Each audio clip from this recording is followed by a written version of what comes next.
Welcome to the Underground, the Steel City Underground, the black and gold standard for Pittsburgh Steelers coverage. Now, here's your host, Joe Kuzma and Brian E. Roach. Hello, everyone, and welcome to a bittersweet edition of the Steel City Underground podcast. My name is Joe Kuzma, and I am joined at my side, almost always as usual, by one Mr. Brian E. Roach. And ladies and gentlemen, you all know why we're here and why we're coming to you not quite a full day later, but just not directly after the aftermath of what was a 48-37 shocker of the Cleveland Browns, upsetting because they're a lower seed than right? The Steelers. 48-37, man. 48-37. Oh, yeah. Right. Most points the Steelers have ever given up in a postseason game. And, Brian, I was going to ask you how you're feeling. I think everybody's feeling about the same here. I feel drained. I feel a rush of emotions. I feel disconnected. I feel anger. I feel pain, I feel frustration, I feel disappointment, sadness, emptiness. I mean, now you look forward all year to football, you know what I mean? And we're in this pandemic year, and we're still not quite out of the woods with all this stuff yet. And to even get 16 weeks of football plus bonus football, since the Steelers have missed the postseason the previous two seasons, was nice, but this wasn't exactly the way you would want it to end. I'm going to tell you exactly how I feel. Are you ready for this? Sure. Hey, I forgot to bleep you out on the last one, man. He muted it, and he's got all you need. I bleeped myself. There you go. I need to get some sound effects. I wish I could just do it in real time because when I go back, man, my brain, I'm getting too. Yeah, it's the old Danny Glover, Lethal Weapon. I'm getting too old for this stuff. I'm not going to say the word you said. And then I forgot to bleep you on the last one. Nobody seemed to care or notice it. And actually, it's not against the YouTube thing up to a certain... Hey, there's some lady on CNN.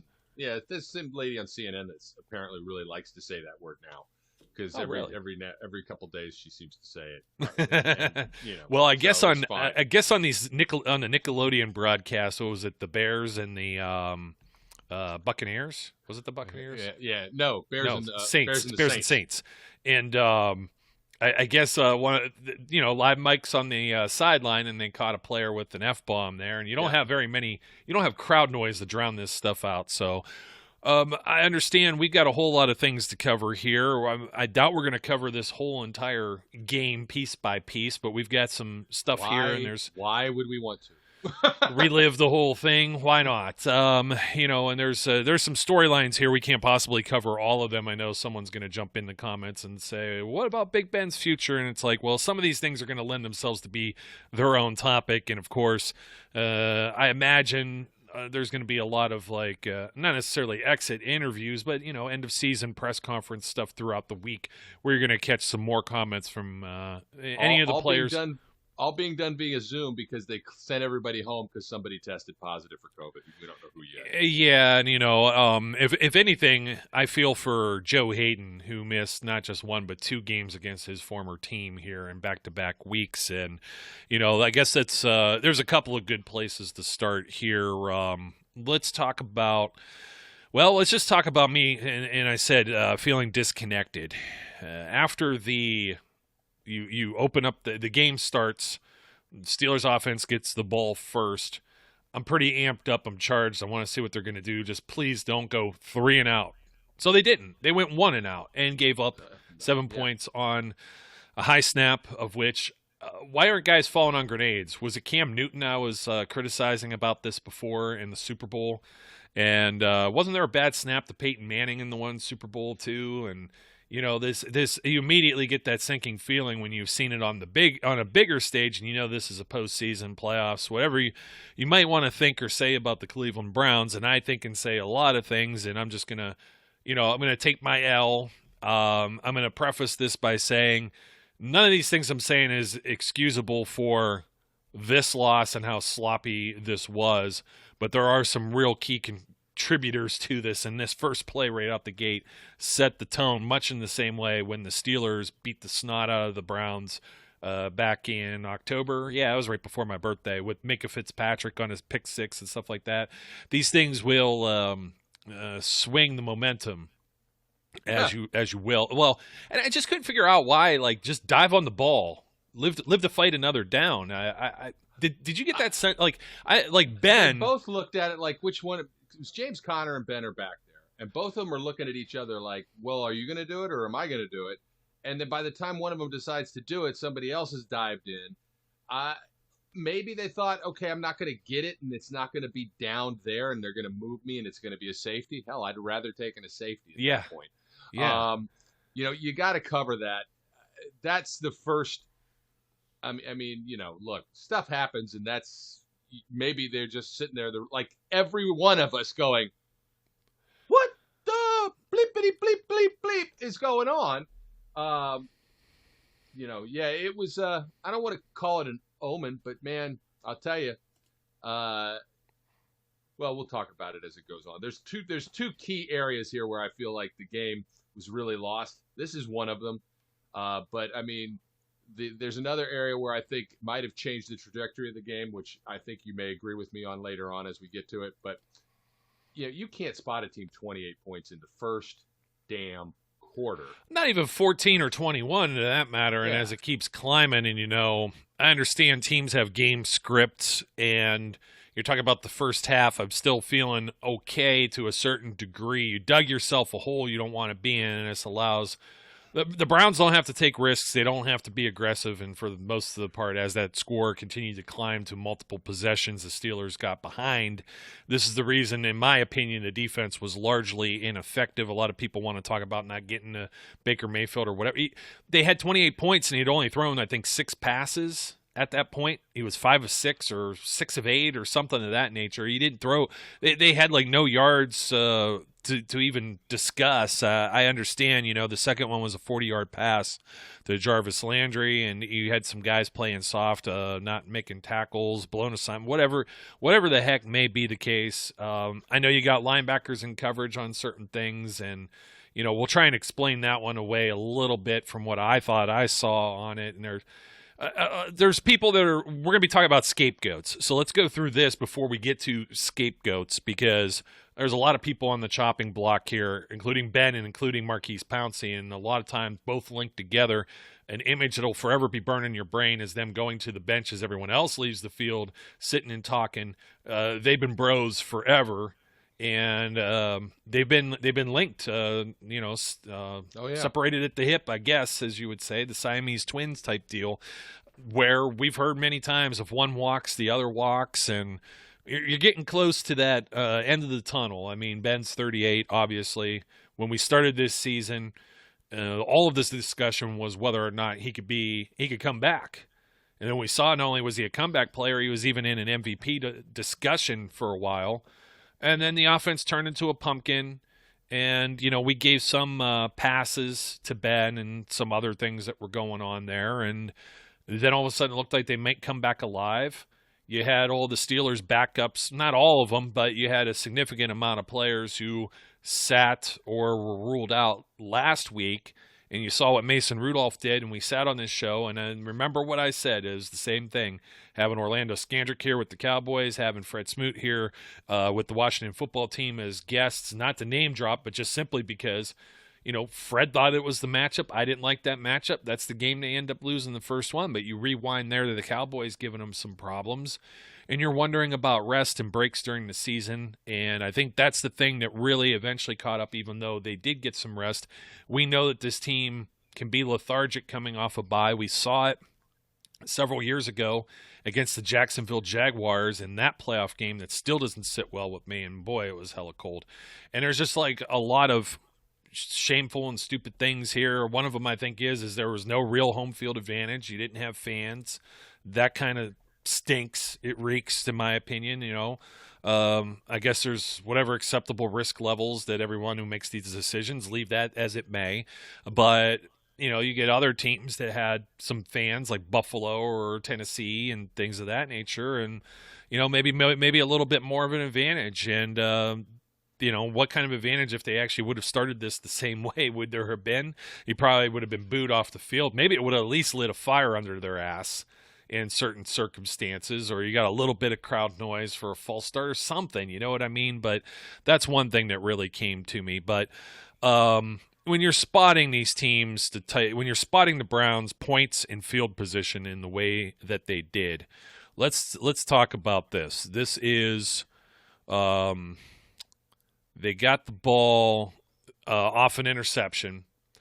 These interceptions from Ben, bad throws, bad decisions, overthrown. Some of them, yeah. Yeah, overthrown. I get receivers having it come off their hands, but I think for the most part, I could have lived with maybe one of these. The one that Sione Takitaki at the end was just as bad as it gets. That's Landry Jones-esque. That's something you expect him to do, not Big Ben. There was another one I know Deontay had to go up for and threw his hands and comes around, and then maybe another one was it Benny Snell? Tipped. One was a tip, tipped, and the offensive lineman got it. Yeah, batted at the line.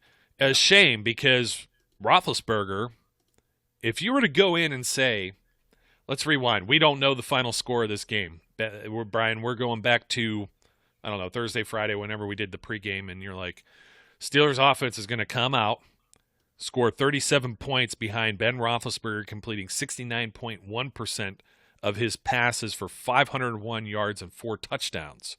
And you would say, they're going to smoke the Browns and stomp. I wouldn't say that. I wouldn't say that. Why? Because if Ben throws for 500 yards, the game is tight. You think so? That's just absolutely. Look at his other. I mean, there's very rare occasions where Ben throws that many times where the game is not tight. So, I didn't say how many times he threw. Those could have been long bombs too. 500 yards. I would immediately go, if he threw for 500 yards and 4 touchdowns, I'd need the rest of the equation. I'd be like what the old guy who used to say, and now's the rest of the story, whoever the hell that guy was. I can't remember now. CBS Sunday Morning guy or something. AM radio guy. He was an AM radio guy. Yeah. I'm blah, blah, and this is the rest of the story. Anyway, I'd need the rest of the story because I Paul need Harvey. to know those. Paul Harvey. Yeah, that's the guy. Yeah, and I'd need to know what the ints were, but because Ben doesn't always put. There aren't those kind of blowouts with this team, so I don't agree. I wouldn't have said that. I'd have gone, it was probably close. High scoring, but probably close. I still would have thought they won. I don't know. I tend to think that the Colts didn't put up a whole lot of points, or the Ravens in either one of those 500-yard games he had back then, but I see what you mean with the other stuff that you could definitely make a case for a duel. It was definitely the most offensive yards by far that the Steelers put up all year. They had put up 410 against the Denver Broncos and never eclipsed 400 any other point during the season. And you take a look at 38 points against the Eagles, 38 points against the Browns. You would think 37 points is good to go. 36 against the Bengals too. So I mean, they got over 30 a couple of times, and that Bengals game was the last real big game for the Steelers offense. And then they went to Jacksonville, and I thought they handled business right there, and I thought they were real rested and ready to go, Brian, and I was just alluding to this of where things caught up, and I saw you either respond or tweet this last night, did the injuries to the defense catch up to the Steelers? And I'm going to say injuries in general, I think, caught up. I think, and again, you got to handle what's given to you, but the early bye week that wasn't a bye week, the combination of games in that cluster or where they were, I think that contributed to some of the injuries, particularly Bud Dupree. And when you lose when you lose Devin Bush, your quarterback on defense, the guy you trade up for to get the previous year to be the replacement, because we saw these problems. This was Jacksonville. Ryan Shazier wasn't there, and we saw how some of those things lined up. We saw how that worked yesterday with Robert Spillane, pretty much just call him Sean Spence in some cases. I don't really want to go that far. I think he's a better player. Sean Spence, the guy after injury, was not the same guy as Sean Spence coming out of the draft, obviously, either. But some similarities here with the amount of times Ben Roethlisberger had thrown picks A lot of turnovers in that game, 3 or 4, I want to say, early on, and having to rely on big plays to catch up in that. But you go into this stretch of where you're prepared and you got some guys kind of rested so you could take on the Ravens on a short week, and that short week doesn't happen, and then everything gets clustered together, and you go on a 3-game skid. You're maybe even in your head, your own head, living there rent free, and well, first of all, how much did the injuries catch up here? I mean, not having Joe Hayden, we already know what it was like Bush for most of the season. Dupree obviously hurts as far as the pass rush goes, but then you lose Alex Highsmith in this game, and you're even playing James Pierre because Mike Hilton gets hurt, and they had to slide Cam Sutton over. Yeah, there's the standard is the standard. We all know it. We heard it. It's become almost trite to say. But the standard is the standard up to a point. There becomes a point where it is impossible to maintain that standard because the individuals that you have playing simply cannot do so.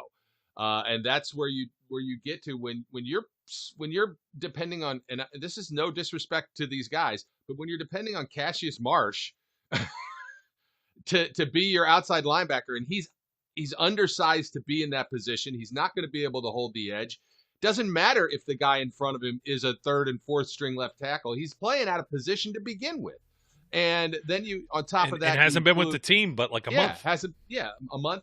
Then you got Pierre, who's a rookie, who may have a great upside, right? But he hasn't gotten a ton of playing time, and now he's being asked to fill in and do these things. You're already down because, look, I like Spilly. I love Spilly, but Spilly is not a guy he's not Devin Bush, and he's not, there's only a certain amount that role he's filling, right? And I know that whatever that bleepity bleep head's name, Warren Sharp or whatever he is, I know he pointed this out, and they do this all the time.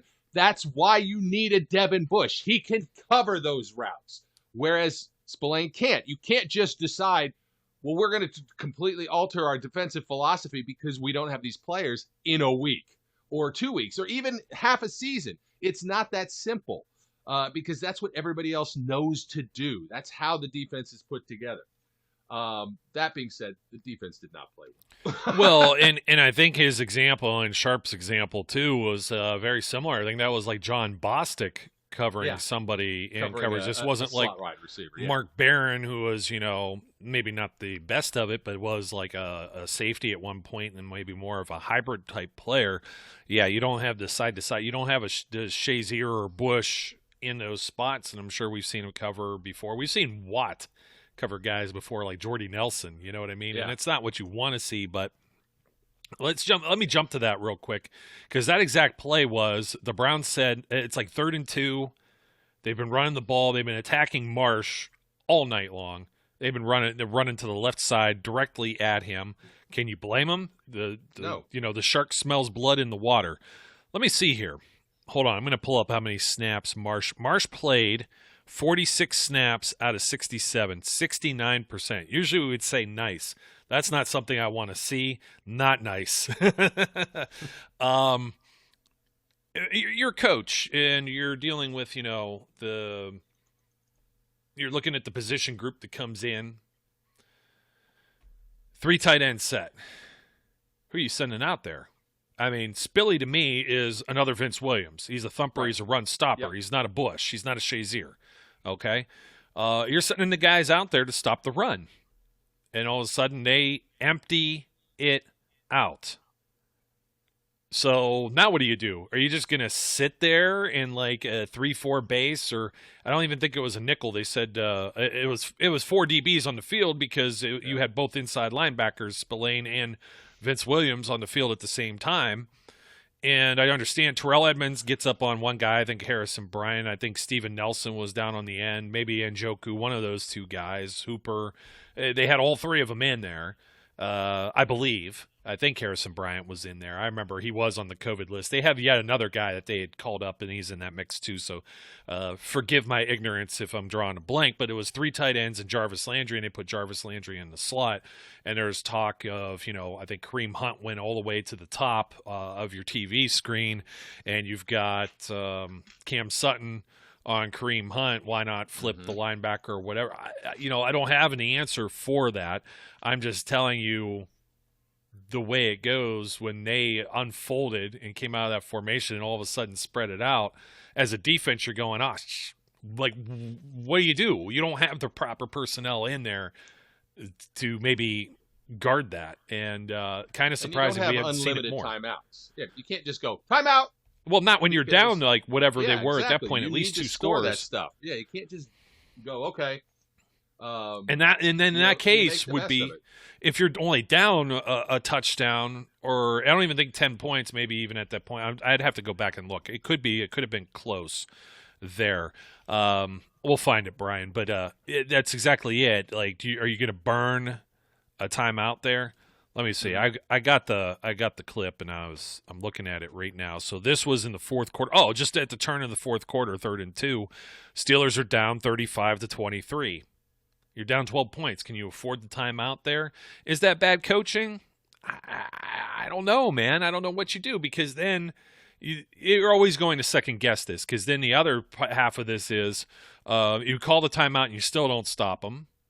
And then you don't have that timeout later. Maybe it's tighter, or you do stop them, and then you don't have that time. Well, they had to use a timeout on this because they didn't have the right people on the field. And if you're not paying close enough attention, you don't notice it's 3 tight ends and looks like it's going to be a heavier jumbo set just trying to run the ball down your throat, which they had been doing. Why would they need to do anything else but protect the football and run the football most of this game? That's the only reason the Steelers really got back into a lot of this. Chris Collins, worthless, ends up,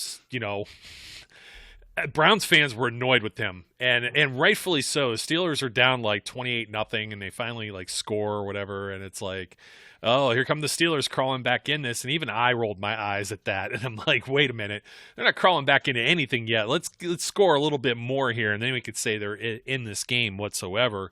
And they were saying a lot of that, but likewise, I got sick of hearing, well, this is Cleveland's time in 18 years. Man, it's not even the same owner from 18 years ago, let alone anybody else involved in this franchise. Maybe the fans, and I get the fans get attached to it, but the 18 years thing was kind of getting on my nerves a little bit. It's like, I get as an organization, it's a playoff drought. But those guys that are on the field, you got somebody that you just picked up in free agency the previous, they're not feeling all that pressure and hate and misery and everything that's been piled on 18 years. Get out of town. And that's part of the reason why there may be more of a winning culture there, and maybe even heading into now that they've built something, you know what I mean? You don't have all these guys that were around, except for Petonio, who didn't even play, from the losing cultures, you know what I mean? And Baker was a rookie when Hugh Jackson was still around, and their history is documented pretty well, and he didn't even make it the full season. So, it's just the way that is. And God, we'll have a lot of things to talk about with the AFC North and maybe the playoffs and things in general too. I still feel in these cases, I mean, this is a play that. This is forgivable, but this is a game now where there's no margin for error based on the way it unfolded at the beginning. They get down 28-0, man, and it's just you had 2 Kareem Hunt runs that are in here.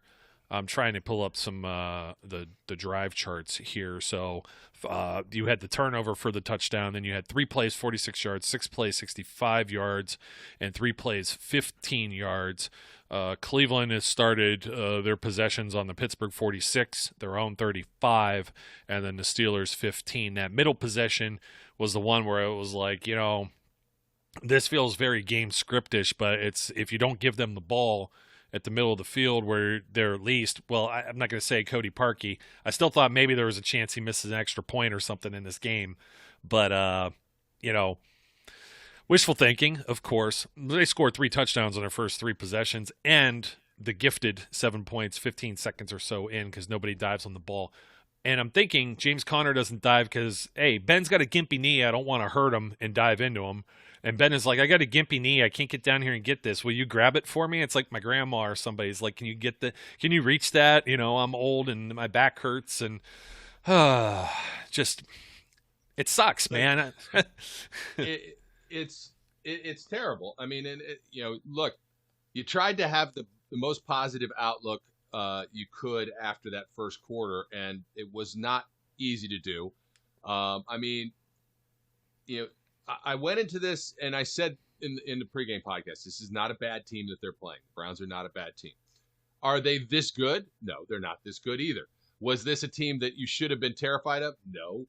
But you also can't give them 4 turnovers. You can't gift them a touchdown without them ever touching the ball. You can't do that to any team. You could do that to the Jets. And expect to win. Yeah, you can't you can't do that to any team and expect to pull off a win. The fact that they outplayed them for 3 out of the 4 quarters shows you that the Steelers could have and probably should have won this game. The unfortunate part is the Steelers outplayed themselves in that first quarter, made nothing but mistakes, couldn't do anything right. And quite frankly, the blame is multiple. It's across multiple levels. I tweeted this multiple times yesterday. It was an embarrassment because it was. It was a unmitigated disaster on all fronts. There were coaching errors. There was bad play, bad execution, bad play calling. You complain about anything you want, and it probably was in this game. But you get to a point which is where I was at the end of the first quarter. My wife was asking me, why am I not screaming? Why am I not losing my mind? And I'm like, what's the point at this point? Am I angry? Yeah, sure, I'm angry. I'm really angry. I've been waiting for this for a while, and I'm really angry. But I don't even know how to say it, because clearly the guys wanted to win. They're trying to play at the best they can. But there's just something stuff, circumstance, whatever goes against you. And, man, it piled up on them in that first quarter. I mean, if it rips your soul out, I was numb. The first snap immediately, and I think there's just something, and I don't know what it's going to take to get rid of it with this team, but I do think there is something psychological that's almost embedded in them now, that when something like this happens, it's like you've just shot a hole in the boat, and now everybody's going down with the ship. And I almost felt like that happened on the defensive side of the ball too. You're on this high, you're at home, you're ready. Some of them have been waiting a week to play. There's been some trash talk back and forth. Cleveland is not the team you want to allow. Cleveland or Baltimore, for that matter, or even Cincinnati, anything that's in the division, you don't want that team to be responsible for sending you home. Yeah, and that's been true of any season. This is the first time that Ben has lost at home against the Browns. Clearly, now he has a blemish on his record there too, and who knows if that's the last time you end up seeing him. There's a lot to discuss with that too, but you get out of this first quarter finally after a fumble and 2 interceptions, and then a 3 and out, three plays, 9 yards. Let me see, where were they at field position wise? I was still looking at the Cassius Marsh snap counts, which is just not good. Let me see. MJ Stewart with the interception. Oh, here we go. 3rd and 1 at the 35, and you're down 14-0, and I can already guarantee you what's going through Mike Tomlin's head, or if you're thinking as a coach, if you don't get this, and I think they were living in their fears a little, Brian, and you go rewinding back to that Jacksonville game. Games this year, too, where they've had problems getting short yardage, goal line, and otherwise, and you think to yourself, I can't give Cleveland the ball on the 35. You're gifting them at least maybe 3 points here, provided Parkey could kick, and it is still Heinz Field, but any first down here is going to gift them 3 points regardless of the way the rest of that drive goes. So you have to punt it away. At that point of the game, you're punting it regardless, because even though you're down 14 points, you're at your own 35. The way your defense has played in the first quarter, you don't expect to give up a field goal. You expect to give up a touchdown. It's the exact opposite of the bad excuse he gives later in the game. This is the right call. It's the right call to punt here, and I don't have a problem with that. Later, when we talk about the other one, different story. Yeah, and I know what you're saying there, and I was trying to explain myself in the back rooms. I wasn't defending that decision whatsoever. I know where he's coming from with that, yes. But just have to point out here, 17-yard run by Chubb, 20-yard run by Chubb, stop for a yard, 2nd and 9, short pass to Landry for 4 yards, Spillane and Highsmith with the tackles, more linebacker coverage. And losing Highsmith that just shows you how well that rookie tough. had played, and Yep. probably had that injury from last week. We saw him hobble a little on the ankle too, and you're just, what can you do? So Mayfield finds Rashard Higgins for 12 yards on a 3rd and 5. And that's when Kareem Hunt comes in. I mean, Kareem Hunt was like, hey, we just can't tackle this guy for whatever or don't want to. 11-yard touchdown run. The Steelers go on a 3-and-out here after there was a holding call on Matt Filer, the returning Matt Filer that comes in as left guard. And that was a bogus call. That particular holding call was compared to one later on that really bugged me. There's the couple holding calls that they actually called in this game. Again, the Steelers blew this game well without this. It's why I didn't bother tweeting out about the refs stink. But, oh my God, is this the exact reason that the refs stink so bad and are terrible? The non-holding calls that they don't call, and then they call these are nothing.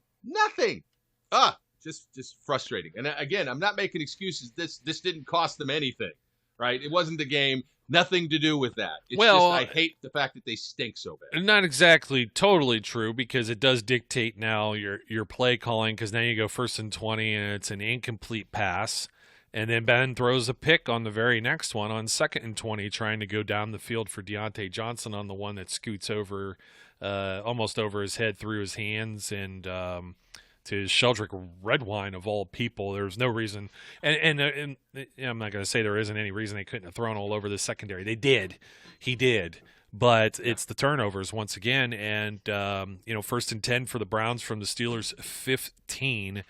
Mayfield finds Nick Chubb. They put Kareem Hunt back in on a 3rd and 3, and he just goes 8 yards right in for a touchdown, and it is 28-0. And there would have been boo birds, there would have been probably garbage thrown all over the field, and even more so because the Steelers get the ball back. They run first play, Matt Filer, ineligible player downfield. Couple that plays. Was not his fault. I get why he was down. Yeah. So was Pouncey. They could have called it on either of them. Yeah, a couple plays later, Villanueva false start.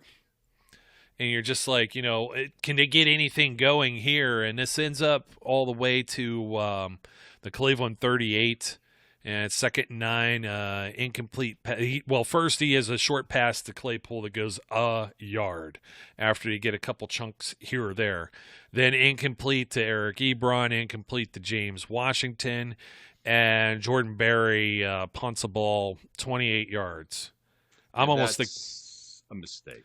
28. I mean, I get it's 3rd and 9, 4th and 9, and I think the problem is a lot with, and here's one of the offseason storylines we're going to get right to right now, right here. The Steelers are always playing for 3 downs, and I understand it's part of the pro football aspect, but I've watched some of these other games, and I watch teams, let's say the Colts. It's like first down, and then it's like 1st down, 2nd down, large chunk, 3rd and short, 2nd and short. It just doesn't seem like there's a whole lot of that. It's always like do or die 3rd downs constantly, and almost 3rd and longs. And I think it has a lot to do with being a little pass heavy, and particularly the type of passing game they use that doesn't get to the sticks. And there were plenty of passes he ends up completing later, and there were soft areas on the field where you're damn right he should have been getting those. But I'm speaking in general about Randy Fichtner and his not having a contract beyond this season. I think we'll have another one of those. We wish you well in your future endeavors. Thank you for what you've done for the team, but you're not staying. And I've already been talking about potential OCs. I think some people will think Matt Canada is an internal candidate. I think many people are going to think he got hired to begin with as a redshirt year here to maybe jump into that. I don't know. Do you take that guy and throw him right into offensive coordinator, or do you look outside? I've mentioned somebody like Anthony Lynn. Those are some big storylines to consider later.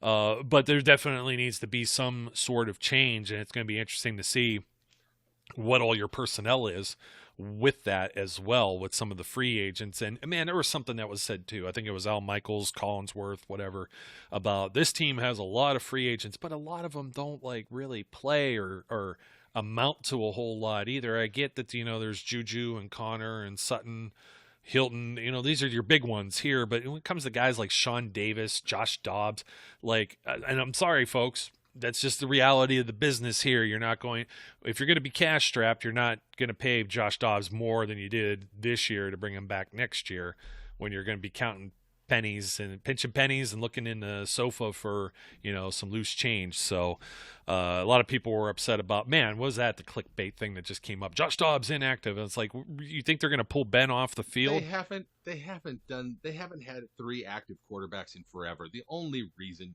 we said it last week, the only reason he's active is, and the only reason they had those packages was to make the other team think. But then you're not going to do it. It's just not. They don't have enough depth as it is right now in the other areas where they're injured that they can afford to dress 3 quarterbacks. Yeah. Steelers defense does get a 3 and out. And then the offense comes right back out, and in 3 plays, Ben gets picked off again. It's like just a bad nightmare, and it just will never end. And the defense does end up holding. And very similarly, the Browns punt from the Steelers 39, just a situation on the field there where you're not going to take that chance of a field goal, and you're up 28 points. It's a different circumstance there. You're up 28 points, and then you can go, okay. When you're down the 28, this is the problem that I had with that first look. Mike Tomlin has the saying, don't live in your fears. They lived in their fears big time in this game. I am sorry. You've been living in your fears this season during the second half of the season way more than you should. That is a living in your fears call. I get it, but you're in that weird spot, and you cannot use the excuse of our defense has been holding them, because your defense hasn't been holding them at this point, and say I should have punted there. I know it's a long third down, but the difference between 28 yards, you got to go for it. They should have gone for it there. Do I think that was a game-changing decision at that point? I think it could have had some impact, because it could have fired the team up, especially if they got it. But no, it's the one we'll get to later that really bugs me. Yeah, and I wasn't going to go through play-by-play. The Steelers eventually do get a touchdown on a 13-play, 89-yard drive, about 5 minutes, and it's just like, yay, consolation prize. Yay. There was much rejoicing. It was very pass-heavy, and there were a lot of formations here where I was trying to figure out. Benny Snell was in. I didn't feel he's the better guy in pass protection than James Conner. I don't think he's the better pass receiver than James Conner. I don't think he's the better running back than James Conner. And just shoot my shot here. I mean, Conner can be a coin flip as far as coming back. Him and Juju, I know, love the team and love Pittsburgh. Again, it's a business. Again, these are employees who are going to try and maximize their wealth for their short window of opportunity as a professional football player. So you can't really dictate or say as much as, well, you would like to have some guys back. I'm going to come right out and say that neither of those 2 guys in particular are higher up on my free agent priority list. We'll talk more about that a little bit later on another show. Just to throw it out there, Brian, I know you're big on Bud Dupree, but has that changed with Highsmith? No matter what. Nope, still doesn't. Still. See, I take that Dupree money, and I'm going right at Sutton and Hilton, because I feel Sutton can be the successor for Hayden, and I think Hilton is a big enough chess piece in this Steelers defense for what he does blitzing and in coverage, that's not a guy you want to walk, and I think he still has some prime years ahead of him, at least 3 or 4 for one contract myself. Sutton is a guy, I'm wondering about Sutton, like what kind of contract he can really fetch. He's had some different playing time, and he's versatile, but are a lot of teams looking at him as a former 4th rounder? I don't know. Steven Nelson was like a 3rd rounder and got a pretty solid contract with the Steelers too, but again, that'll necessitate some other bodies going, possibly Joe Hayden. Yeah, my feeling is you need depth of at least 3 for the way that these guys play. That means Bud, TJ, and Alex Highsmith. Ola has not developed the way that you want him to. He hasn't made those kind of strides. He got overstepped by a rookie this year and just walked all over. So, and he got fine. overstepped by Cassius Marsh. Yeah, exactly. It is what it is. So let's not make any hash about it. I think that's what my opinion. You put Bud on one side and TJ on the other side. and the defense is very formidable. And if you have Highsmith as either the guy that backs one of them up or is, the guy that spells them, that's a solid front. I agree with you about both Hilton and Sutton. I want them both.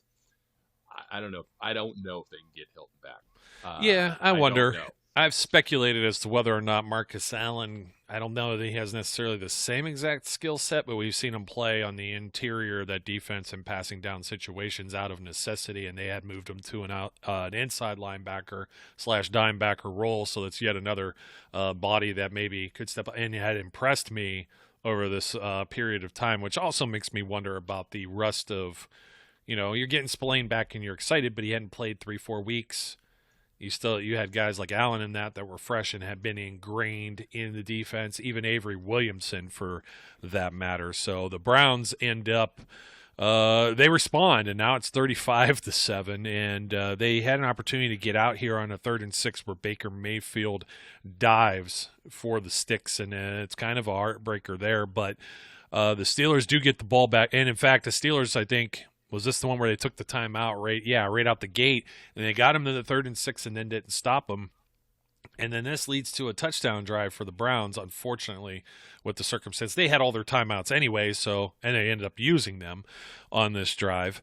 But then you have the Steelers, they strike right back, and they were able to get what a series of plays this was. 11-yard run by Benny Snell. They used their second timeout.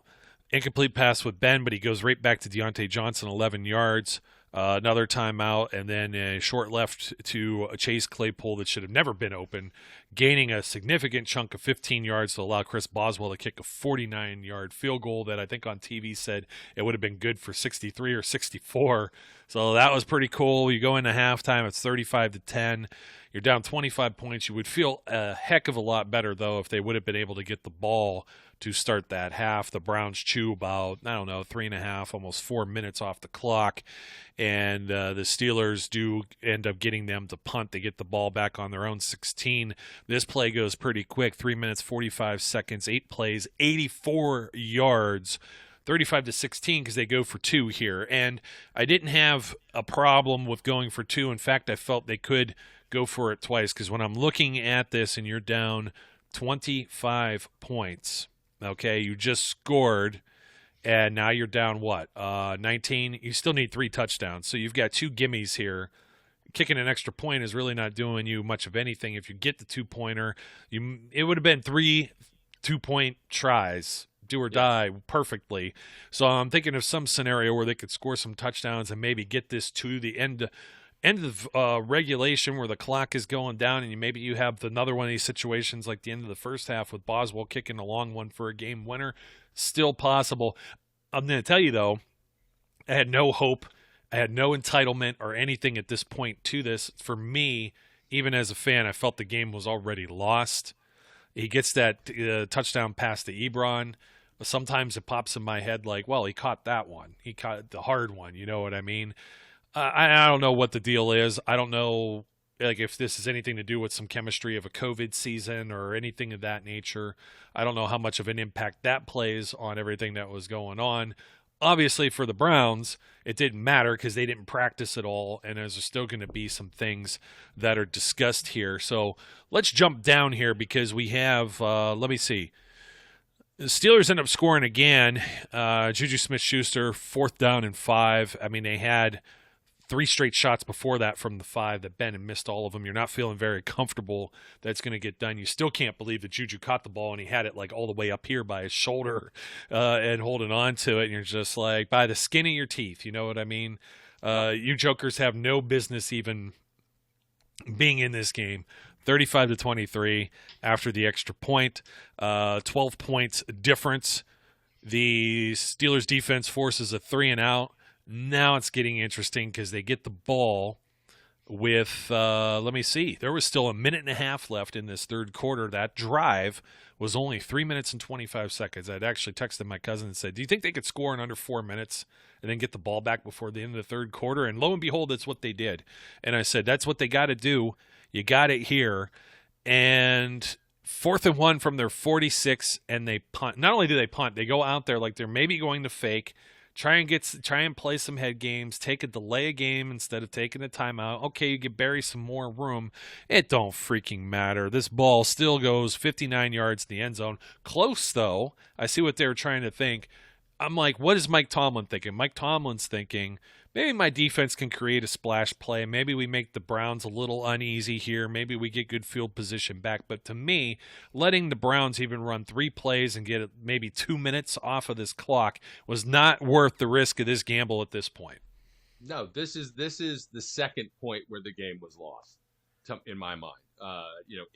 I tend to agree with you. It was really lost already. But if they had any prayer of getting back into it at that point, you cannot let the Browns have the ball back at that juncture. Doesn't matter what your thinking is. This is a living in your fears call. And I agree with you. I know exactly that's what Tomlin's thinking. I'm going to depend on my defense to do something. They've come up big for me all year.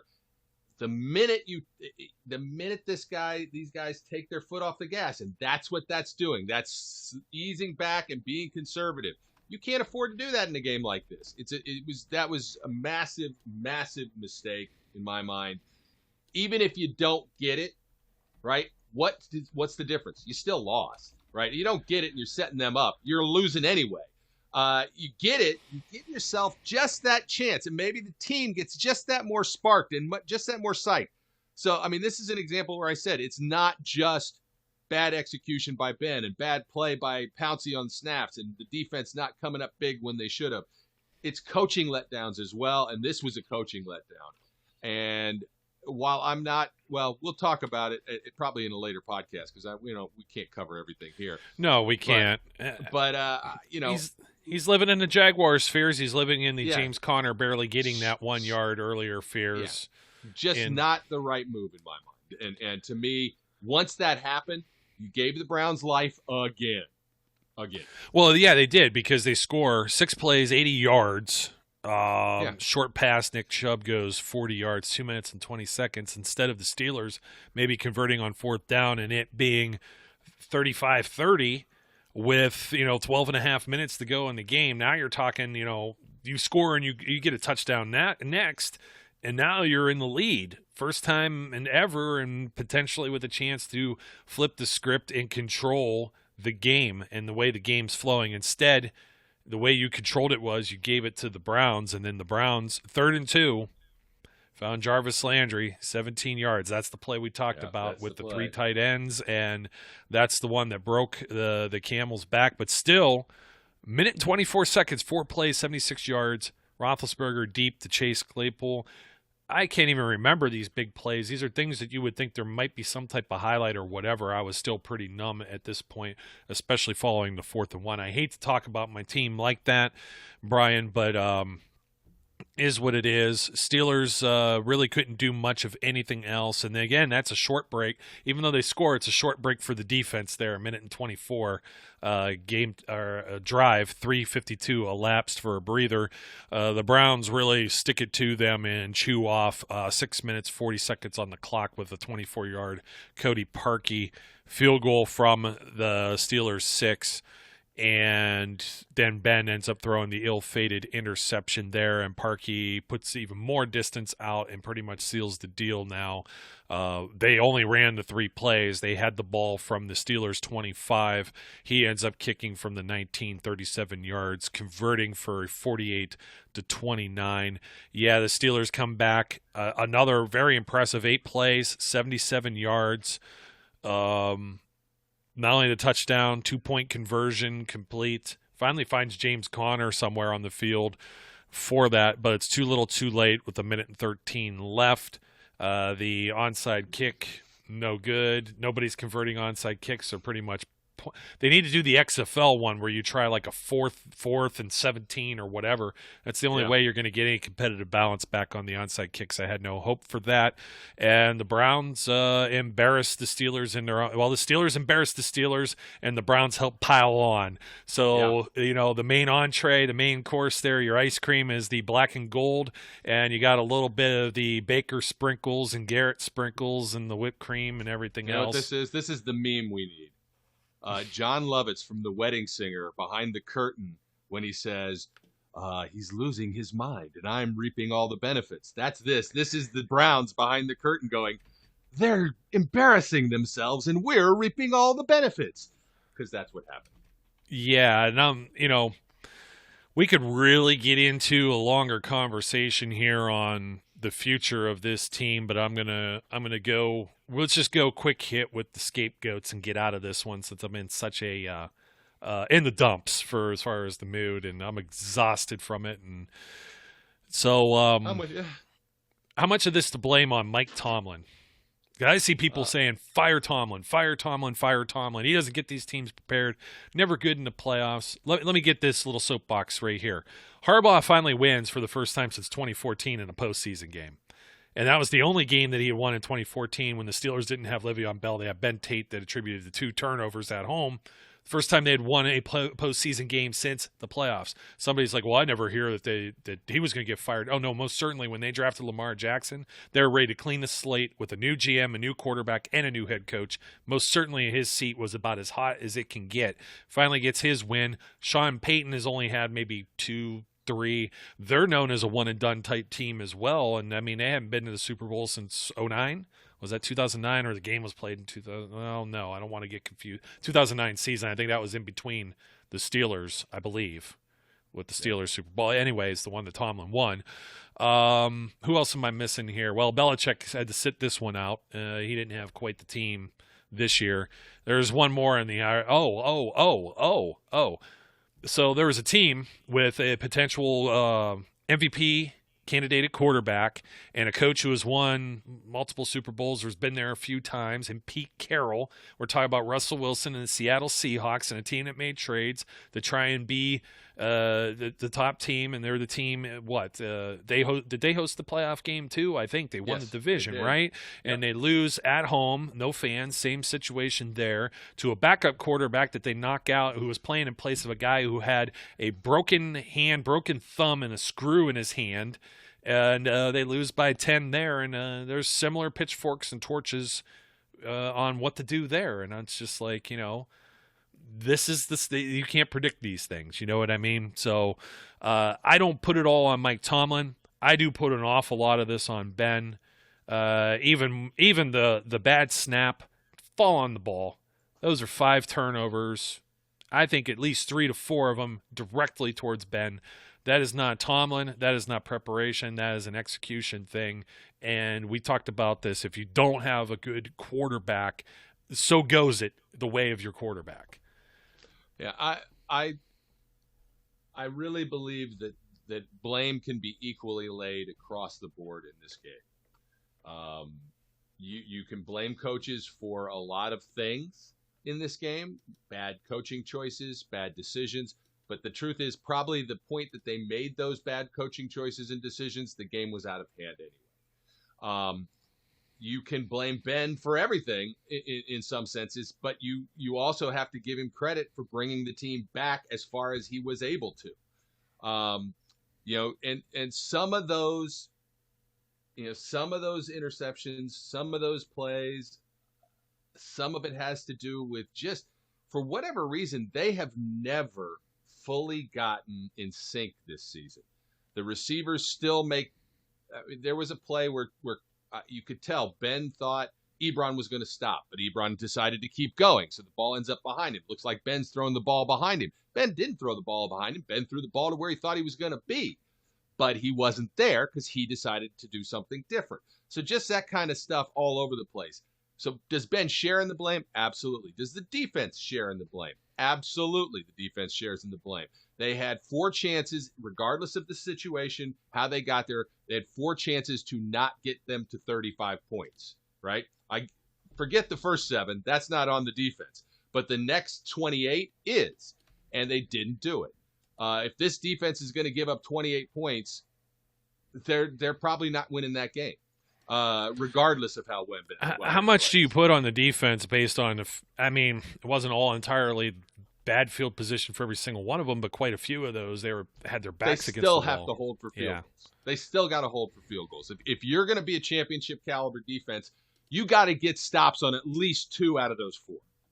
Whether you hold them to 3 or whether you stop them altogether, you got to do it. Still comes full circle, though, that if you don't have Ben throwing the interceptions. So, we already talked Fickner. I'm not throwing Keith Butler under any bus or whatever. I don't know what you do. Cassius Marsh and Spillane and some of these guys that are filling in there or not. It's not Dupree, Bush, and Hayden, okay?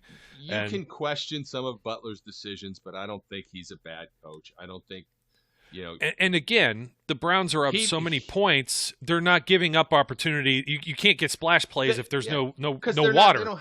They only have to throw the ball after 2 seconds. They're us because they don't care if they move the ball heavily down the field fast. They don't want to. Yeah.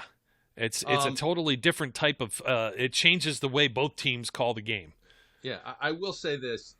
It will not surprise me, since you're talking about the term scapegoat, it will not surprise me if both Butler and Fickner become scapegoats and are both gone. And it's a complete revamp of the underlying staff below Tom. That will not surprise me in the least. I wonder that. I'm not saying I don't agree that I completely agree with it. I'm just saying at some point you end up making changes because you have to make changes. And even if a guy isn't the guy that you think, well, you really deserve to get canned, sometimes it just happens because you're like, you know what, we need to start over. We saw that after the Jaguars lost too. I mean, it's not unheard of, and I just wish this team was at full strength at certain times. I mean, that game, you wish you had Shazier. The previous year, the AFC Championship game, you wish Le'Veon Bell didn't get hurt. And the previous year when they played the Broncos and Peyton Manning, you didn't have Bell, you didn't have D'Angelo Williams, you didn't have Antonio Brown. It's just like it seems like there's always pieces missing. And it's not the full excuse, but it's like I said this in the back rooms, it's more about survival, getting to the finish line with all of your key players to play in a Super Bowl versus not, you know what I mean? And it'd be interesting I'm not going to do it because I'm too lazy to do this, but it'd be interesting to go back through the 50-odd Super Bowls and see how many of them were won by teams who were missing.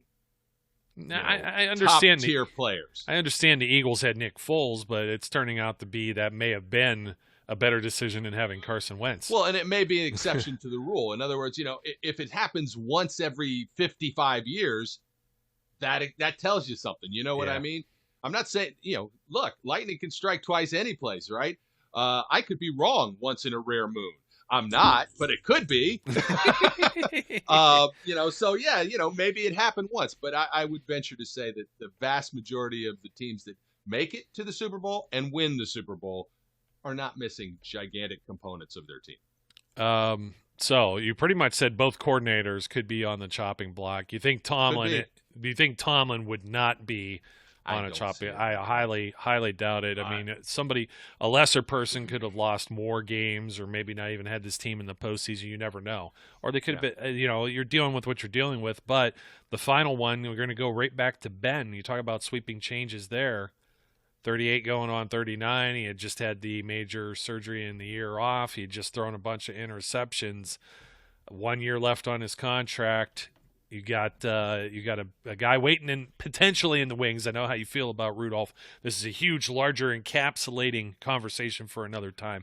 But this is just a matter of not what do you do without Ben, but Ben was asked that question, and it was almost like the Troy Polamalu vibe of, have we seen his last game, and would the organization force him out?